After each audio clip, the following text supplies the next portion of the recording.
बिहार में voter list revision को लेकर सुप्रीम कोर्ट की बड़ी टिप्पणी, कहा आधार कार्ड नागरिकता का सबूत नहीं, इसका वेरिफिकेशन जरूरी। याचिकाकर्ताओं के वकील कपिल सिब्बल का आरोप, एक क्षेत्र में ही 12 लोगों को मृत दिखाया गया। चुनाव आयोग ने कहा गलतियां होना स्वाभाविक है, सुप्रीम कोर्ट का निर्देश, गलती को सुधारा जाए। सुप्रीम कोर्ट में पिटिशनर योगेंद्र यादव ने कहा देश में पहली ऐसी संशोधन प्रक्रिया जिसमें एक भी नाम जोड़ा नहीं गया, सिर्फ डिलीट किया गया। इंडिया ब्लॉक सांसदों की अपनी तस्वीर लगी टी शर्ट पहनने पर मिंता देवी ने जताई नाराजगी, कहा राहुल और प्रियंका गांधी मेरे कौन है, मेरी तस्वीर वाली टी शर्ट पहनने का अधिकार किसने दिया। मिंता देवी ने चुनाव आयोग से अपनी जानकारी सही करने की अपील की, कहा अगर सरकार की नजर में मैं 124 साल की हूं तो वो मुझे वृद्धावस्था पेंशन क्यों नहीं दे रहे हैं। तेजस्वी यादव ने एसआईआर को बिहार का दुर्भाग्य बताया, कहा यह चुनाव आयोग की मिलीभगत से बीजेपी की साजिश। बिहार सरकार के मंत्री अशोक चौधरी बोले विपक्ष ने चुनाव में हार मान ली, इसलिए एसआईआर का विरोध, देश और राज्य में अराजकता पैदा करना ही इनका मकसद। जेडीयू प्रवक्ता नीरज कुमार बोले बिहार विधानसभा का चुनाव विकास के मुद्दों पर विपक्ष के पास कोई मुद्दा नहीं, इसलिए एसआईआर पर इतना बवाल। आरजेडी सांसद मनोज झा बोले एसआईआर चोरी नहीं डकैती है, इस डकैती में चुनाव आयोग शामिल। बिहार में राहुल गांधी की वोट अधिकार यात्रा पर प्रदेश कांग्रेस अध्यक्ष का बयान, कहा जिन वोटरों के अधिकार छीने गए उनके अधिकार वापस लौटाने की यात्रा। राहुल की बिहार यात्रा को लेकर उत्साहित कांग्रेस अखिलेश प्रसाद सिंह बोले वोटर लिस्ट रिवीजन के खिलाफ सड़क पर उतरेंगे। बिहार में जनसुराज पार्टी के संस्थापक प्रशांत किशोर ने राहुल गांधी पर साधा निशाना, कहा 15 साल बिहार में जंगल राज था, राहुल गांधी उसके लिए माफी मांगे। प्रशांत किशोर कांग्रेस के शासन पर भी जमकर बरसे, कहा 45 साल के शासन के बाद भी बिहार सबसे गरीब राज्य क्यों, राहुल गांधी पहले माफी मांगे फिर यात्रा पर निकले। बीजेपी नेता दिलीप घोष का राहुल गांधी पर हमला, कहा उनकी पार्टी के तो 100 सांसद भी नहीं है, वो चुनाव आयोग के सामने 300 सांसद ले जाने का दावा कैसे कर रहे हैं। उपराष्ट्रपति के चुनाव को लेकर सियासी हलचल तेज हुई, सूत्रों के मुताबिक 18 अगस्त को इंडिया ब्लॉक के नेता करेंगे बैठक, उपराष्ट्रपति पद के लिए उम्मीदवार का नाम हो सकता है तय। फडणवीस कैबिनेट का बड़ा फैसला, महाराष्ट्र पुलिस में 15,000 पुलिसकर्मियों की होगी भर्ती। दिल्ली एनसीआर में पुराने वाहनों पर फिलहाल नहीं लगेगी रोक, सुप्रीम कोर्ट ने कहा गाड़ी मालिकों पर नहीं होगी दंडात्मक कार्रवाई। पुरी लालगढ़ पुरी साप्ताहिक एक्सप्रेस को पुरी से राजस्थान के गंगानगर तक बढ़ाया गया, बीजेपी सांसद संबित पात्रा ने दिखाई हरी झंडी। ट्रेन को गंगानगर तक बढ़ाने के लिए संबित पात्रा ने पीएम और रेल मंत्री को दी बधाई, कहा लोग आसानी से गंगानगर से पुरी में दर्शन करने आ सकेंगे।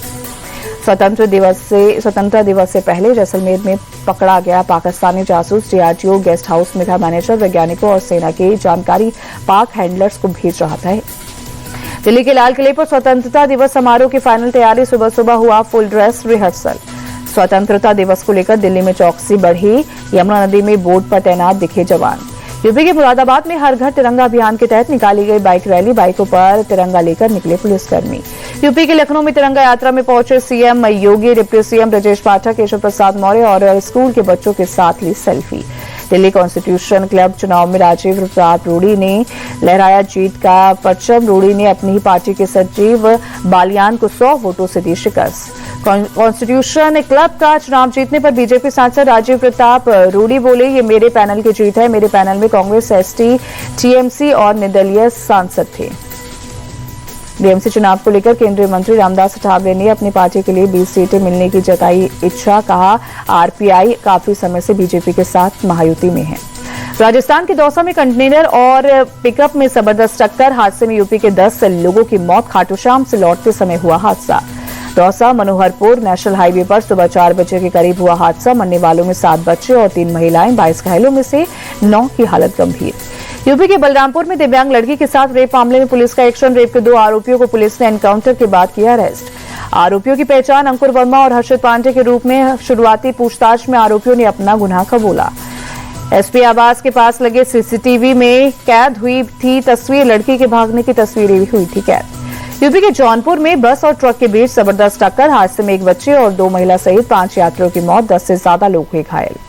झांसी में बोर्ड हटाने को लेकर 2 दुकानदारों में हिंसक झड़प, बिरयानी और फल विक्रेता में था विवाद।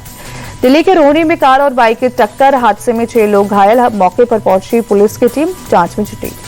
दिल्ली के शाहदरा में बदमाशों ने एक युवक पर 7 से 8 राउंड फायरिंग की, मौके से हुए फरार, बाल बाल बचा युवक, पुलिस मामले की जांच में जुटी। पीड़ित युवक ने शादाब नाम के शख्स पर लगाया फायरिंग करने का आरोप, आरोपियों की तलाश में पुलिस आसपास के सीसीटीवी फुटेज खंगाल रही। दिल्ली में रोहनी के सरस्वती विहार बस स्टैंड पर एक शख्स पर गलाघोटू गैंग ने हमला किया, पहले मोबाइल छीना फिर गलाघोटू दाव लगाकर पैसे लूट लिए। गलाघोटू गैंग के हमले का सीसीटीवी फुटेज आया सामने। एक स्कूटी पर आई 3 बदमाशों ने बस स्टैंड पर खड़े शख्स की लूटपाट, मौके से हुए फरार। भोपाल के पश्चिमी रेलवे कॉलोनी में 20 साल के एक युवक के साथ बेरहमी से मारपीट। कुछ युवकों ने पिटाई के बाद युवक से टायर पकड़कर माफी भी मंगवाई। पूरी वारदात का बनाया वीडियो। मुंबई के कई इलाकों में हुई बारिश, मरीन ड्राइव इलाके में मौसम हुआ सुहाना। मथुरा में श्रीकृष्ण जन्माष्टमी की तैयारी, जगमग दिखने लगे रंग बिरंगे लाइट्स। 16 अगस्त को मनने वाली श्रीकृष्ण जन्माष्टमी को लेकर बोले नगर आयुक्त, साफ सफाई के लिए अतिरिक्त 1200 कर्मी लगाए गए। सजावट, लाइटिंग, वॉल पेंटिंग और बैरिकेडिंग की भी व्यवस्था। मुंबई के गिरगांव चौपाटी पर तैयारियां शुरू। गणेश चतुर्थी समारोह और विसर्जन की हो रही है तैयारी। ट्रेड वॉर के बीच अमेरिकी राष्ट्रपति डोनाल्ड ट्रंप ने रूस से तेल खरीदने वाले चीन पर फिर दिखाई नरमी। टैरिफ पर लगे ब्रेक को 90 दिन और बढ़ाया। राष्ट्रपति ट्रंप ने चीनी राष्ट्रपति शी जिनपिंग को बताया अच्छा दोस्त। कहा शी जिनपिंग के साथ उनके संबंध बहुत अच्छे हैं और चीन काफी अच्छे से व्यवहार कर रहा है। वेस्टइंडीज के खिलाफ तीसरे वनडे में पाकिस्तान की शर्मनाक हार। 295 रन के टारगेट का पीछा करने उतरे पाकिस्तान 92 रन पर ऑल आउट। 202 रन से मिली करारी शिकस्त। वेस्टइंडीज का 2-1 से सीरीज पर हुआ कब्जा। भारतीय वनडे टीम के कप्तान रोहित शर्मा ने 2 महीने के ब्रेक के बाद मैदान में की वापसी। मुंबई में पूर्व राष्ट्रीय सहायक कोच अभिषेक नायर के साथ अभ्यास किया। टीम इंडिया के टेस्ट कप्तान शुभमन गिल को मिला player of the month award. Ben Stokes और वियान मुल्डर से थी टक्कर। शुभमन ने एंडरसन तेंदुलकर ट्रॉफी में लगाए थे 4 शतक।